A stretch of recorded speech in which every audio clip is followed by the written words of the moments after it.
Hello guys, welcome back to my channel. Today I am going to teach you how to make a KTM sound maker for your cycle. So first what you have to do is take a card, see, take it and take some sellotape.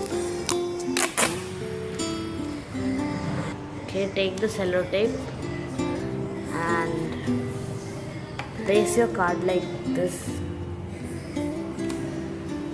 and stick it.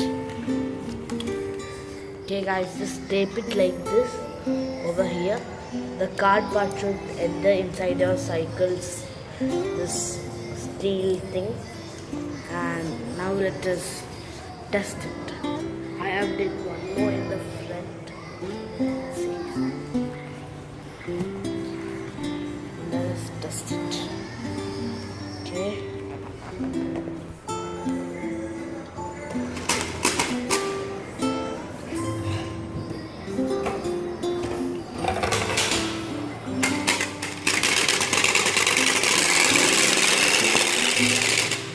Okay, that's how it sounds.